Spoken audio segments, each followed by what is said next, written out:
خدایا تو بر کار خیر.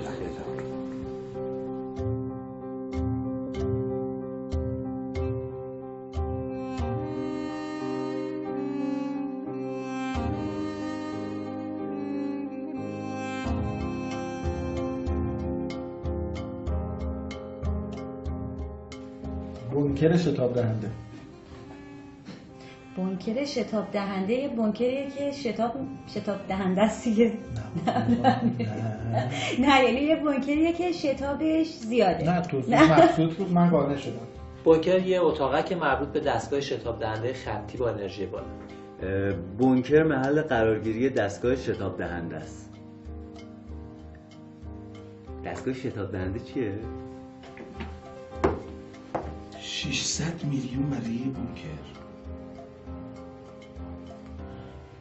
هزینه دستگاهی که داخل اون بنکر قرار میگیره 3,342,000. 3,342,000.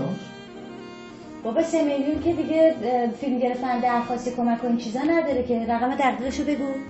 3,342,201 یورو. 3 میلیون یورو برای هر دونش. بله عزیزم. این مدل از دستگاه شتاب دهنده خطی با انرژی بالا برای اولین باره که داره تو ایران نصب میشه. یعنی برای اولین باره ها، یعنی حتی دومین بار هم نه، اولین باره که داره این اتفاق میفته. نه این دستگاه میتونه انواع تومورهای سرطانی رو با تکنولوژی روز دنیا درمان کنه. اتفاق جالبیه نه؟ الان می‌پرسی مگه این دستگاه چیه؟ می‌بینی از این سوال نپرسیده من میگم. بهتون بگم 8 فوتون درست گفتم؟ فوتون 8 تا فوتون الکترون انرژی بالا، همش به ختم میشه به انرژی بالا. 8 نوع انرژی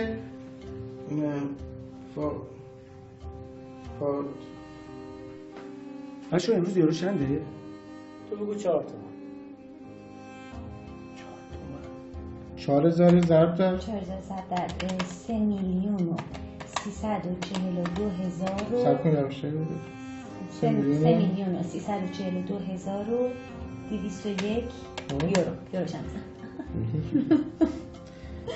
میشه 100 میشه 1 میلیون نه 13 مهراب واقعا نمیشه. 13 میلیارد و 368 میلیون و 804,000 تومان.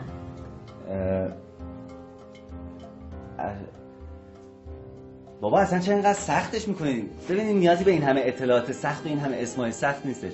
یه دستگاهیه این که سرطان درمان میکنه. گرون هم از خیلی گرونه. ولی خب مهمترین روش درمان سرطانه. برای همین باید هر چه سریعتر این دستگاه وارد ایران بشه. هر چه سریعتر بهتر. نه درست گفتم دیگه. 1 2 3 4 5 11 ببینی؟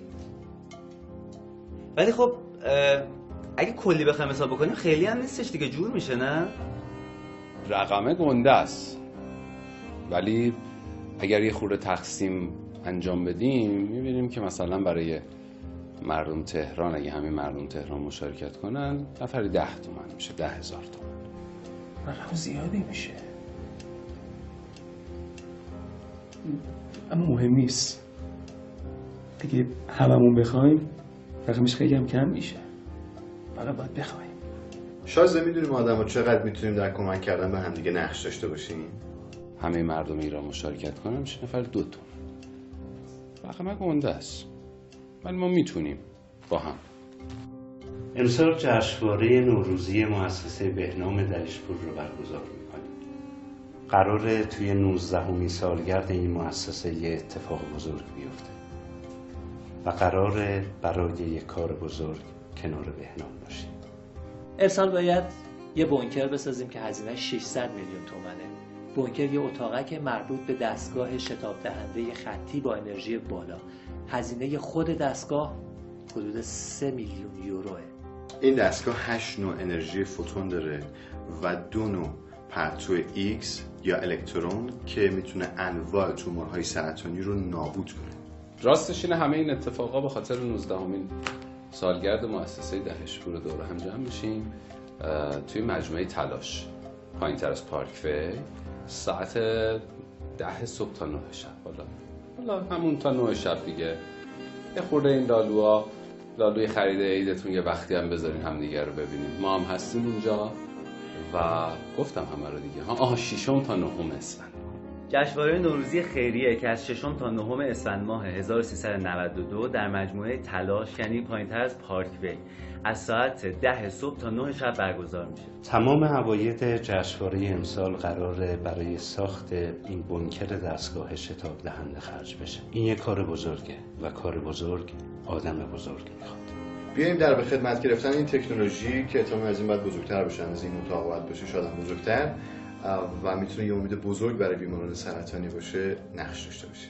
به جون خودم اصلا مهم نیست که ما بدونیم فوتون چیه و این چی میگن شتاب دهنده خطی چی کار میکنه و چجوری خط میده و چجوری شتاب میده. مهم اینه که این دستگاه باید برسه به ایران و باید ما کمک کنیم، یعنی ما باید همیاری کنیم. مهم اینه که وقتی این دستگاه رسید به ایران هیچکی نمیگه سرطان درد بی درمونه. دم همتون گرم. خدایا تو بر کار خیرم بدار. خدایا تو بر کار خیرم بدار.